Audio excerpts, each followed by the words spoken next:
Welcome back to my channel. So genius, जो हमारा chapter चल रहा था वो था आपका कंसोलिडेटेड ऑफ फाइनेंशियल स्टेटमेंट्स। तो कंसोलिडेटेड ऑफ फाइनेंशियल स्टेटमेंट्स का कंप्लीट रिवीजन कर रहे थे हम, और कंप्लीट रिवीजन हम जो कर रहे थे वो कर रहे थे आपके स्टडी मटेरियल से, जिसमें कि कंप्लीट रिवीजन का हमने पार्ट 1 कंप्लीट कर लिया है। अब हम आते हैं पार्ट 2 पर, और पार्ट 2 में मैंने आपसे बोला था कि पार्ट 2 में हम डिस्कस करेंगे ऑल अबाउट माइनॉरिटी इंटरेस्ट। तो आज हम बात करेंगे माइनॉरिटी इंटरेस्ट की।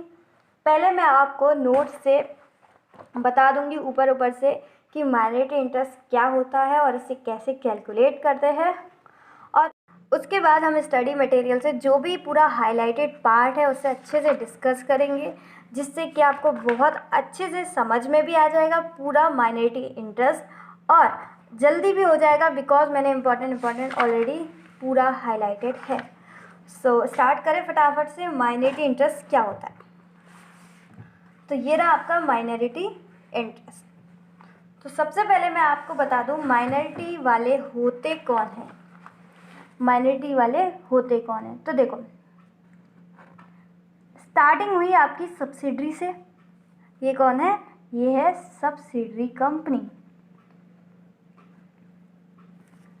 जैसे कि आपको पता है, सब्सिडरी कंपनी का जो ज़्यादा से ज़्यादा शेयर होता है वो किसके पास होता है? वेरी गुड, होल्डिंग कंपनी के पास। सब्सिडरी कंपनी का ज़्यादा से ज़्यादा शेयर किसके पास होता है? होल्डिंग कंपनी के पास। और होल्डिंग कंपनी के पास कितना ज़्यादा से ज़्यादा होता है? 50% से ज़्यादा। तो 51 कम से कम उसके पास होना चाहिए। सपोज करो यहाँ पर जो सब्सिडरी कंपनी है उसका 70% किसके पास है? होल्डिंग के कंपनी के पास। किसके पास है? होल्डिंग कंपनी के पास। यानी कि इसका 30% किसी और के पास होगा। 30% किसी और के पास होगा। तो ये 30% जिसके भी पास है, होल्डिंग के पास नहीं है। हमें बस इतना पता है कि ये जो 30% है जिनके भी पास है, पर ये लोग होल्डिंग वाले नहीं है। होल्डिंग अपने घर के हैं, लेकिन ये लोग कौन है? हमारे घर के हैं क्या? नहीं, ये 30% वाले हमारे कौन है? बाहर के लोग हैं। इन बाहर वालों को बोलते हैं माइनॉरिटी। बाहर वालों को क्या बोलते हैं? आउटसाइडर। आपको पता ही है। यहाँ पर इन्हें बोलते हैं माइनॉरिटी। माइनॉरिटी क्यों बोलते हैं? क्योंकि सिंपल सी बात है, मेजॉरिटी ऑफ शेयर तो किसके पास है? होल्डिंग पर, इसलिए होल्डिंग को बोलते हैं मेजॉरिटी। और जो थोड़ा सा शेयर है, माइनर सा जो शेयर है, वो किसके पास है? आउटसाइडर्स के पास। तो जो माइनर सा शेयर है, इसलिए हम इसको क्या बोलते हैं? माइनॉरिटी। सिंपल सी बात है। तो समझ में आया सबसे पहले कि माइनॉरिटी वाले होते कौन है? माइनॉरिटी वाले कौन होते हैं? बाहर के लोग। होल्डिंग कंपनी, मेजॉरिटी वाले घर के लोग, और माइनॉरिटी आउटसाइडर बाहर के लोग। तो ये सारे जो बाहर के लोग हैं, इनका सब्सिडरी कंपनी के पास कितना हिस्सा है? इसका सब्सिडरी कंपनी के पास कितना हिस्सा है? ये 30% कितना हिस्सा है, ये हमें निकालना है। सबसे पहले ये हमें कैलकुलेट करना है।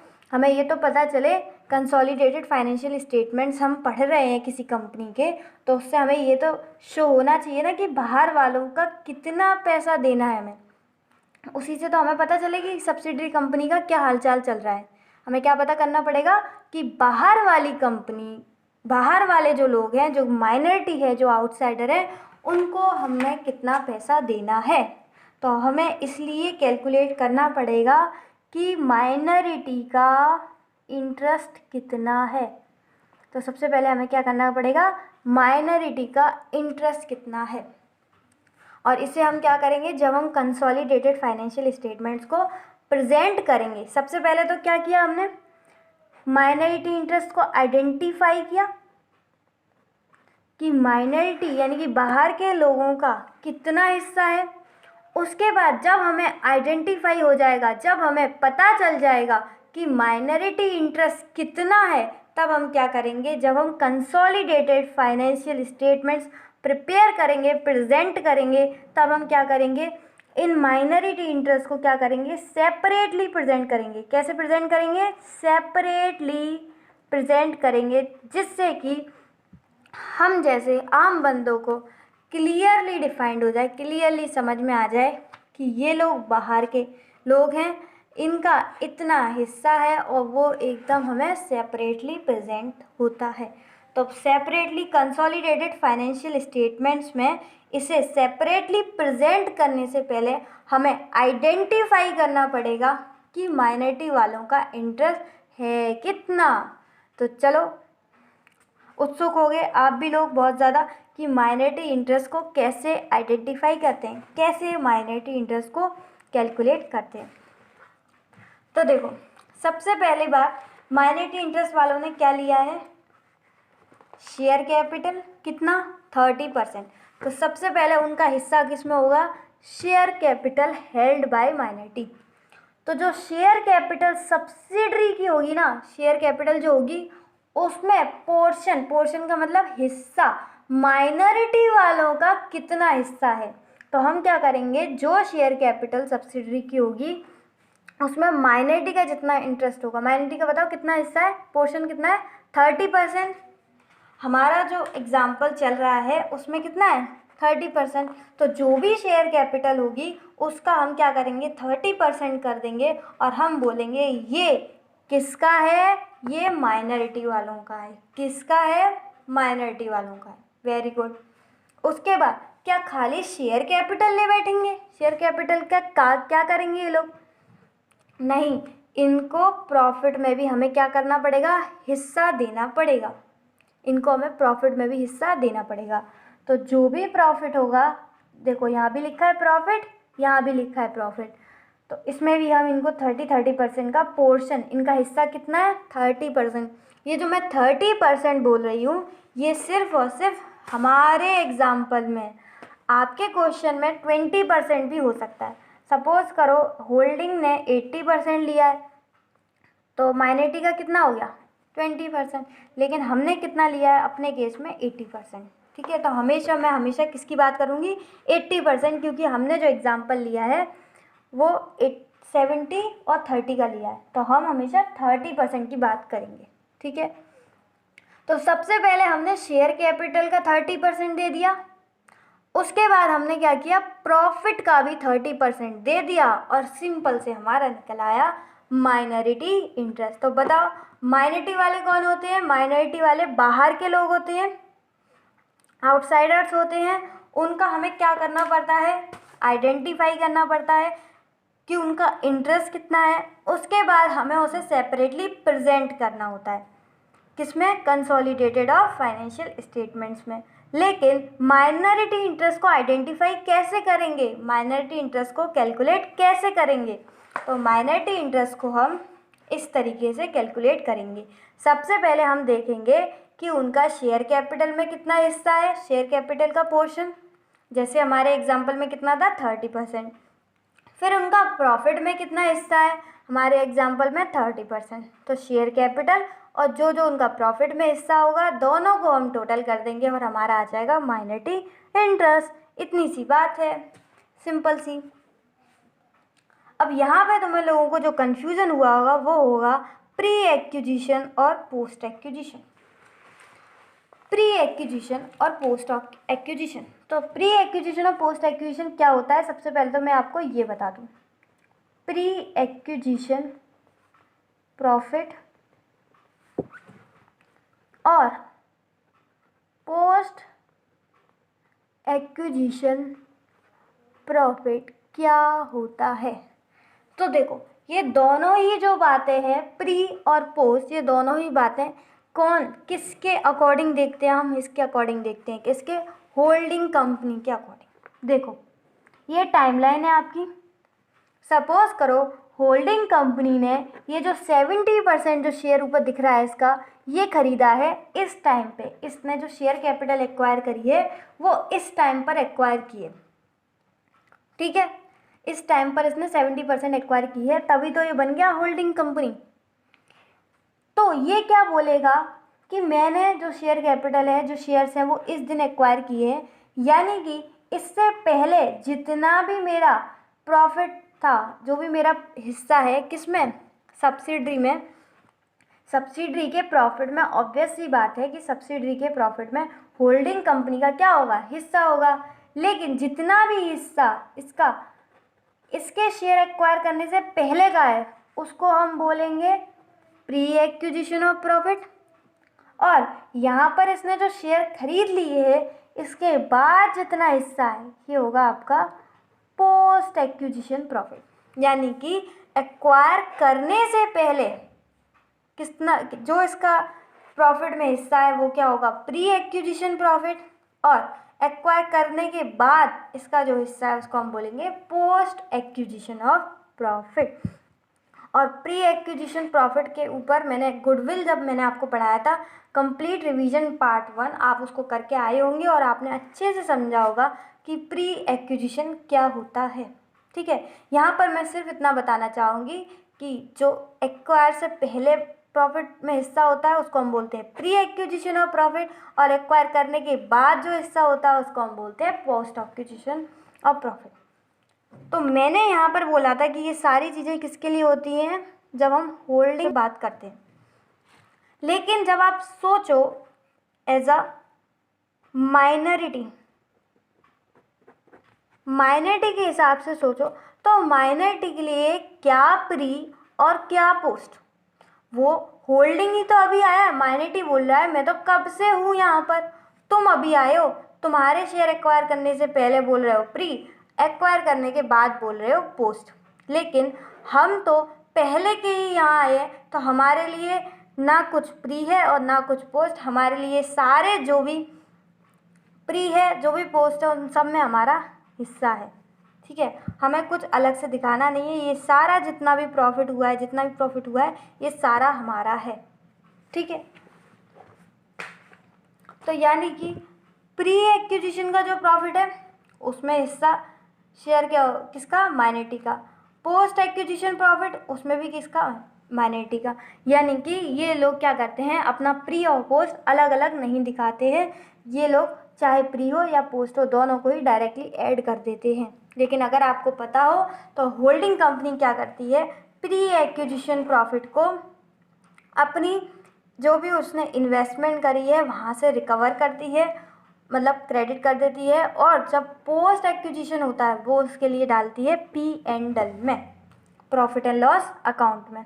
ठीक है, तो ये इन शॉर्ट अगर मैं बोलूँ तो जितने भी सारे रिजर्व्स एंड प्रॉफिट्स, जितने भी सारे रिजर्व्स एंड प्रॉफिट्स किसके, सब्सिडरी के जो होते हैं उसको हम दो में बांटते हैं। कौन कौन, प्री में। और ये सब किसके अकॉर्डिंग होता है, आपका होल्डिंग के अकॉर्डिंग।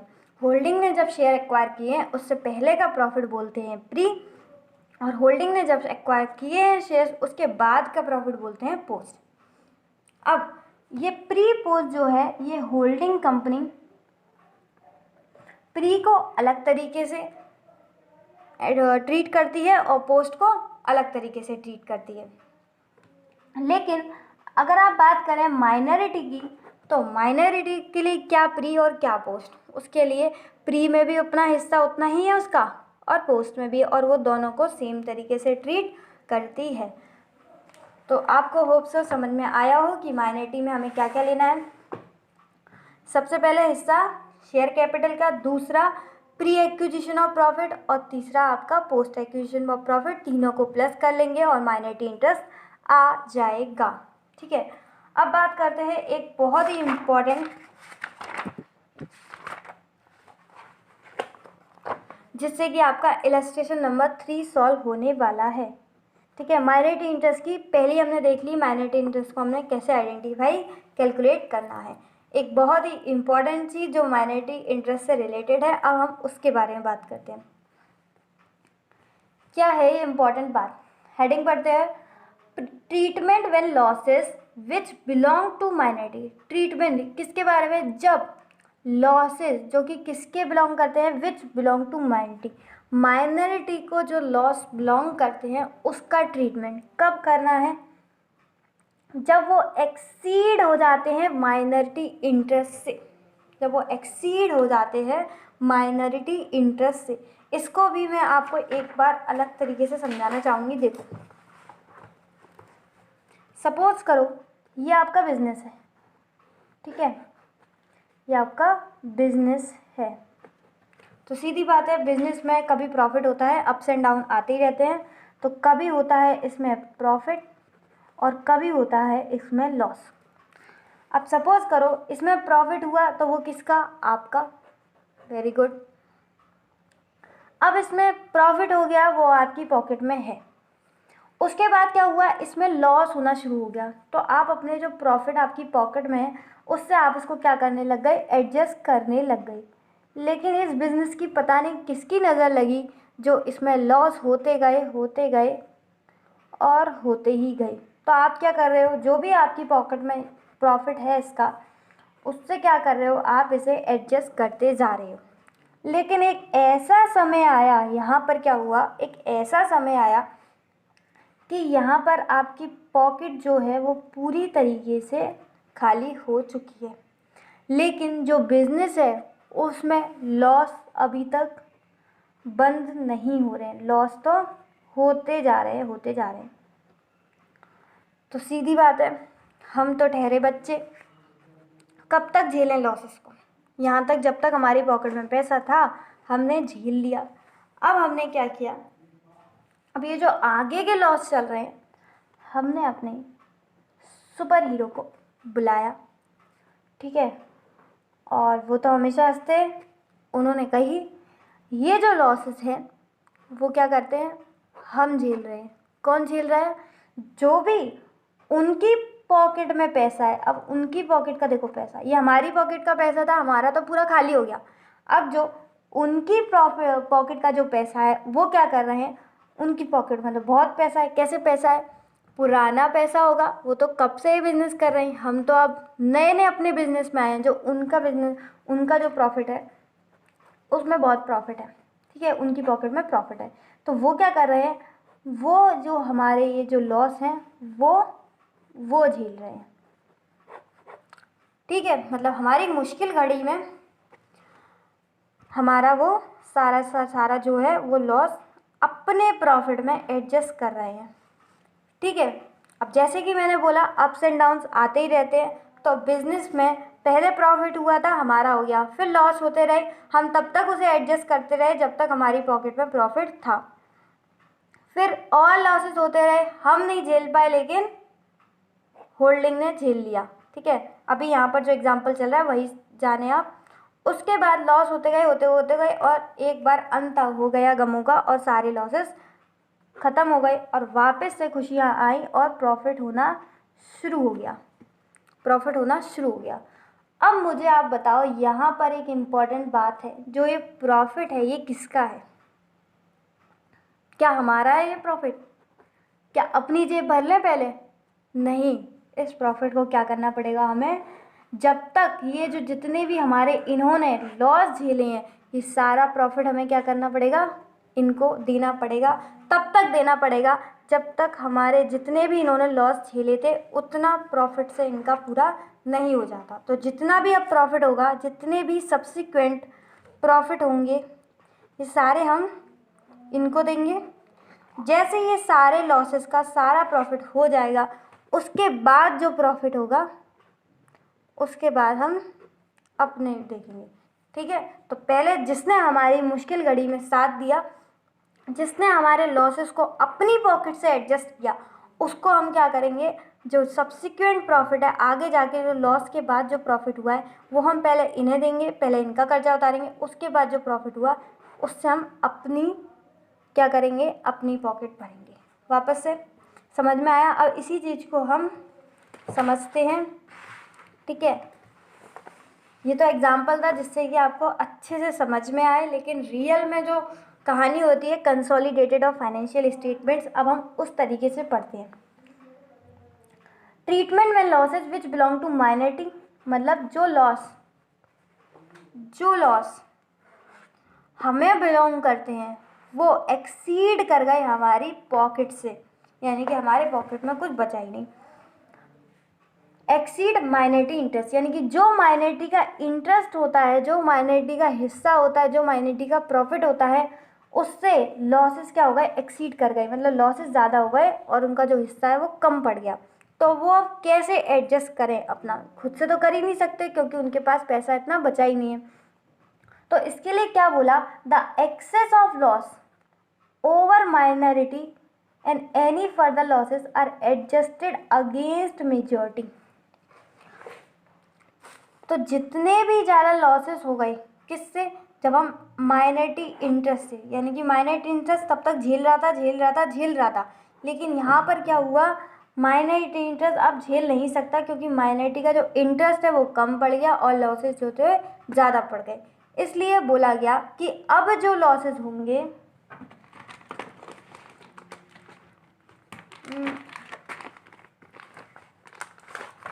इसलिए बोला गया कि अब जो लॉसेस होंगे ये कौन एडजस्ट करेगा, ये करेगा आपका मेजॉरिटी, ठीक है, are adjusted against majority. In other words, अलग वर्ड्स में क्या बोला है, एक्सेस लॉस, जितना भी एक्सेस लॉस हुआ है, जितना भी एक्सेस लॉस हुआ है over minority is to be shown in P&L account of holding company. किसके P&L अकाउंट में दिखेगा, होल्डिंग कंपनी के में, ठीक है। तो जितना भी ज़्यादा लॉस हुआ है माइनॉरिटी इंटरेस्ट से, जितना भी, ये लॉस तो हम झेल रहे थे, इसके बाद भी जो एक्सेस लॉस हो रहा है वो किसके में दिखेगा, कौन एडजस्ट करेगा उसे, होल्डिंग कंपनी। कैसे एडजस्ट करेगा, अपने P&L अकाउंट में दिखा के। अब बोल रहे हैं if subsidiary company subsequently reports profit, आ गई, देखो गम खत्म हुए और खुशियाँ चालू, आ गई वो घड़ी जिसका हमें इंतज़ार था। क्या हुआ, सब्सिडरी कंपनी ने सब्सिक्वेंटली क्या किया, रिपोर्ट किया प्रॉफिट आ गई। All such profits are allocated to majority interest, किसको देंगे हम, ये सारे जो प्रॉफिट है सारे किसको देंगे हम, मेजॉरिटी को, होल्डिंग कंपनी को। कब तक देंगे, until the minority shares of losses previously absorbed by majority, यानी कि तब तक देते रहेंगे जब तक जो मेजॉरिटी ने हमारे पुराने जो लॉस थे वो एब्जॉर्ब करे थे, तब तक हम उसको हम क्या करेंगे, एडजस्ट करते जाएंगे, तब तक हम वो उसे देते जाएंगे, जब तक उन्होंने जो हमारे पुराने जो लॉस थे वो एब्जॉर्ब किए थे वो जब तक कंप्लीट नहीं हो जाते तब तक हम करते जाएंगे, ठीक है। वही वाली बातें लिखी हुई हैं सारी। तो होप सो आपको समझ में आया हो पूरा कंसेप्ट। अब एक बार मुझे ये बताना, देखो जो भी मैंने अभी आपको बातें बताई हैं सारी वो नोट से बताई है, लेकिन और इसके बाद हम क्या करेंगे, इलस्ट्रेशन नंबर 3 करेंगे नेक्स्ट वीडियो में। इलस्ट्रेशन नंबर 3 से जो मैंने अभी आपको सारी बातें बताई है ना, कि पहले लॉस होंगे, ये वाली सारी बातें वो हम झेलेंगे, उसके बाद जब लॉस हमारी पॉकेट से आउट हो जाएगा तब वो झेलेंगे हमारी होल्डिंग कंपनी। पहले हम झेलेंगे, हम कौन है, माइनॉरिटी, लेकिन वो हमारे माइनॉरिटी इंटरेस्ट से भी आउट हो जाएगा तो ये सारे लॉस कौन झेलेगा, मेजॉरिटी। उसके बाद अगर सब्सिडरी कंपनी ने प्रॉफिट दिखाया है तो वो पहले एब्जॉर्ब कौन कर, किसको मिलेंगे, पहले होल्डिंग कंपनी को। होल्डिंग कंपनी को क्यों मिलेंगे, क्योंकि उसने प्रीवियसली क्या किया था, हमारे सारे लॉसेस को एब्जॉर्ब किया था। तो इतनी बातें आपको समझ में आई। ये सारी बातें जो है वो सारी की सारी बातें हमें काम आने वाली है इलस्ट्रेशन नंबर 3 में, जो कि हम नेक्स्ट वीडियो में करेंगे। बस मुझे इतना सा बता देना कि ये जो मैंने आपको सारी बातें बताई हैं ये आपको नोट से समझ में आ गई है। अगर नहीं आई है तो इस पर थोड़ी सी डिटेल वीडियो मैं आपको इससे समझा दूँगी, या फिर मैं अभी आपको हल्का समझा ही देती हूँ। देखो आज आपको मैंने 2 बातें बताई, कौन कौन सी, रिलेटेड टू माइनॉरिटी। एक बताई कि माइनॉरिटी इंटरेस्ट कैसे कैलकुलेट करते हैं, और दूसरी बताई जो अभी अभी मैंने आपको समझाई, माइनॉरिटी इंटरेस्ट का जब लॉसेस एक्सेस हो जाता है उसके इंटरेस्ट से। तो ये जो दोनों मैंने आपको बातें बताई ये मैंने आपको नोट से बताई। पहले तो मुझे एक बात बताओ, जो मैंने अभी आपको नोट से बताई क्या आपको वहाँ समझ में आया? बिकॉज मैं अभी तो आपको स्टडी मटेरियल से पूरा रीड आउट कराने वाली हूँ मेन, लेकिन फिर भी आप मुझे ये बताना कि जो नोट्स है वहाँ तक 80% आपको ये सारे कंसेप्ट समझ में आए कि नहीं आए। क्योंकि अभी हम 110% कंप्लीट कर लेंगे स्टडी मटेरियल से। बस ये बताना कि नोट से जो मैंने आपको सारी बातें बताई वो 80% समझ में आई या ना आई, ठीक है, आई या ना आई, फटाफट से कमेंट करके बता देना। अब आते हैं हम स्टडी मटेरियल पे। यही दोनों जो बातें हैं, माइनॉरिटी इंटरेस्ट क्या होता है, कैसे कैलकुलेट होता है, और जब उनका एक्सेस लॉस हो जाता है तब हमें क्या करना चाहिए, ट्रीटमेंट, ये दोनों बातें किससे पढ़ेंगे, स्टडी मटेरियल से। तो minority interest is that part of the net result of operation end of net assets. Minority interest क्या होता है, net result of operations, net result of operations, ठीक है, जो भी काम हो रहा है सब्सिडरी में, काम होता है तो क्या होता है, काम होता है तो होता है प्रॉफिट, जो भी प्रॉफिट होता है उसमें हिस्सा, दूसरा जो भी नेट एसेट है और बोल सकते हैं हम शेयर कैपिटल, उसमें हिस्सा, दोनों में ही क्या होता है, हिस्सा होता है। माइनॉरिटी इंटरेस्ट का मतलब होता है दो चीज़ें, जो डेली काम हो रहे हैं यानी कि प्रॉफिट, और जो नेट एसेट होता है उसमें, दोनों में क्या होना चाहिए, हिस्सा, दोनों में क्या होना चाहिए, हिस्सा, जो कि which are not owned directly और indirectly through subsidiaries by the holding company. बोल रहे हैं जो ऐसा हिस्सा, जो हिस्सा आपका होल्डिंग कंपनी के पास नहीं है, ना तो डायरेक्टली और इनडायरेक्टली, क्योंकि माइनॉरिटी वाले होते हैं बाहर वाले, तो उसमें होल्डिंग और का कोई मतलब नहीं होता। तो बोल रहे हैं माइनॉरिटी इंटरेस्ट वो इंटरेस्ट होता है जिसमें सबसे पहली बात कि होल्डिंग कंपनी का उस पर कोई भी राइट नहीं होता, इसलिए वो किसका होता है, माइनॉरिटी का। एक तो डेली की डेली जो प्रॉफिट हो रहे हैं, ऑपरेशंस हो रहे हैं, और दूसरा नेट एसेट में, ठीक। Next, minority interest represent the claim of the outside share holders of subsidy. ये भी मैंने आपको बताया था, माइनॉरिटी इंटरेस्ट क्या रिप्रेजेंट करते हैं, बाहर वालों का जितना भी शेयर होता है, आउटसाइड शेयर होल्डर। उसके बाद माइनॉरिटी इंटरेस्ट कैसे प्रेजेंट करते हैं हम, सेपरेटली प्रेजेंटेड। आगे बात आपकी यहाँ तक बात आ गई, जो मैंने आपको पहली बात बताई थी कि माइनॉरिटी इंटरेस्ट को कैसे कैलकुलेट करते हैं। अब आई दूसरी बात, the losses applicable to the minority. किसको एप्लीकेबल है लॉसेज, माइनॉरिटी को। May exceed the minority interest, वही वाला जो मैंने आपको बोला था, पॉकेट से एक्सीड हो गया, उनके इंटरेस्ट से ज़्यादा उनका क्या हो गया, लॉस हो गया। The excess and any further losses, उसके बाद भी जो लॉसेस हो रहे हैं, एप्लीकेबल टू द माइनॉरिटी, है किसके, वो माइनॉरिटी के, लेकिन एडजस्ट कैसे होंगे, are adjusted against the majority interest, except the majority interest, except to the losses. अच्छा, कौन से लॉसेस होंगे उसको, मेजॉरिटी को, वो वाले होंगे जो बाद में होंगे, मतलब जो फर्दर लॉसेस होंगे, जो भी माइनॉरिटी इंटरेस्ट ने लॉस को क्या कर लिया है, एब्जॉर्ब कर लिया है माइनॉरिटी ने अपने माइनॉरिटी इंटरेस्ट से, वो सारे लॉसेस तो माइनॉरिटी के थे और माइनॉरिटी से ही एडजस्ट होंगे। लेकिन जब माइनॉरिटी का इंटरेस्ट, जब पॉकेट में पैसा ख़त्म हो गया, ये सारे जो लॉस होंगे, ये सारे लॉस है तो माइनॉरिटी के, लेकिन एडजस्ट किसके से होंगे, मेजॉरिटी के। फिर क्या हुआ, इफ दी सब्सिडी सब्सिक्वेंटली, आ गई घड़िया हमारी subsidiary company subsequently reports profit, तो वो जो सारे अब जो प्रॉफिट होगा ये सबसे पहले हम किसको देंगे, हम जिनने हमारी किसमें, हमारी गम की घड़ियों में जिसने हमारा साथ दिया, उसको हम पहले देंगे। All such profits are allocated to the majority interest, सारा का सारा जो प्रॉफिट होगा वो किसको देंगे, मेजॉरिटी को। कब तक देंगे, until the minority share of losses previously absorb by the majority has been recovered, यानी कि तब तक देंगे जब तक जो भी सारे इसने प्रीवियसली लॉसेस को एब्जॉर्ब किया था, किसके लॉसेस थे, वो माइनॉरिटी के थे, लेकिन एब्जॉर्ब किसने किए थे, मेजॉरिटी ने। तो जब तक वो प्रीवियसली मेजॉरिटी जो एब्जॉर्ब थे लॉसेस, वो जब तक रिकवर नहीं हो जाते, तब तक जो सारे अब प्रॉफिट होंगे, सब्सिक्वेंटली जो प्रॉफिट होंगे, वो किसके होंगे, मेजॉरिटी के। वेरी गुड, मेजॉरिटी के। फिर ये वही वाली बात बोल रही है, माइनॉरिटी इंटरेस्ट को हमें पहले आइडेंटिफाई करना है, वो मैंने आपको बता दिया किस तरीके से आइडेंटिफाई करेंगे। उसको प्रेजेंट करेंगे, presented in the consolidated balance sheet separately. किससे सेपरेटली करेंगे? जो कि पेरेंट शेयर होल्डर है उससे। ठीक है। अच्छा, एक बात देखना आप, ये सारी बातें जो भी ये लॉस एप्लीकेबल वाली जो लिखी है, जो दूसरी बात हमने जो पढ़ी थी, अब दूसरी बात ये सारी की सारी वापस से देखो, वापस से सेम टू सेम है, पूरी की पूरी सारी बातें वही।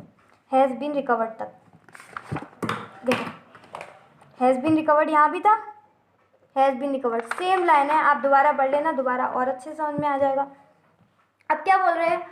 For the purpose of consolidated balance sheet preparation, यानी कि जब हम कंसोलिडेटेड बैलेंस शीट प्रिपेयर करते हैं, जितने भी सारे रिजर्व और प्रॉफिट होते हैं किसके? सब्सिडरी कंपनी के।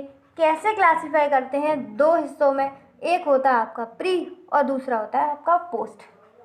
Pre acquisition reserve and post acquisition reserve and profit. अब क्या बोल रहे हैं नेक्स्ट बात? प्रॉफिट और लॉसेस, प्रॉफिट जो कि अर्नड किए हैं और लॉसेस जो भी इनकर्ड हुए हैं।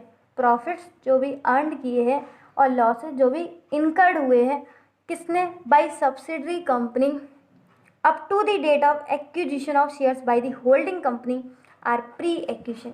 ये बोल रहे हैं जो भी प्रॉफिट हुए हैं या फिर लॉसेस हुए हैं, अर्नड हुए हैं या इनकर्ड हुए, कब? जब होल्डिंग कंपनी ने एक्वायर किए थे उससे पहले। तो इन सबको हम बोलेंगे प्री एक्विजिशन और कैपिटल प्रॉफिट या फिर लॉसेस। होप सो समझ में आया हो। तो ये मैंने आपको बातें बता दी हैं, इसको हम प्री बोलते हैं, और होल्डिंग कंपनी ने जहाँ शेयर एक्वायर किए हैं तो इसको हम पोस्ट बोलते हैं। अब आते हैं माइनॉरिटी इंटरेस्ट क्या होता है। मैंने आपको बता दिया माइनॉरिटी इंटरेस्ट के दो हिस्से होंगे, एक तो शेयर कैपिटल होगी उनकी और दूसरा होगा उनका माइनॉरिटी का interest in reserve and profits.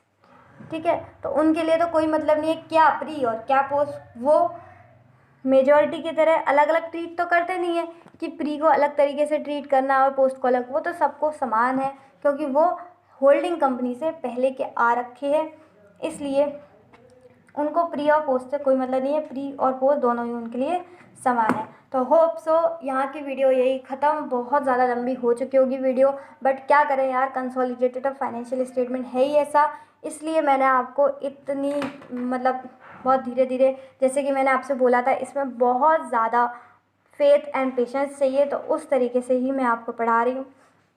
आप मुझे कमेंट में ज़रूर बताना कि जो कंप्लीट रिवीजन का पार्ट 2 था यानी कि आज, वो आपको कैसा लगा। ठीक है, तो if this helpful for you then hit the like button and मिलते हैं नेक्स्ट वीडियो में। तब तक के लिए बाय बाय।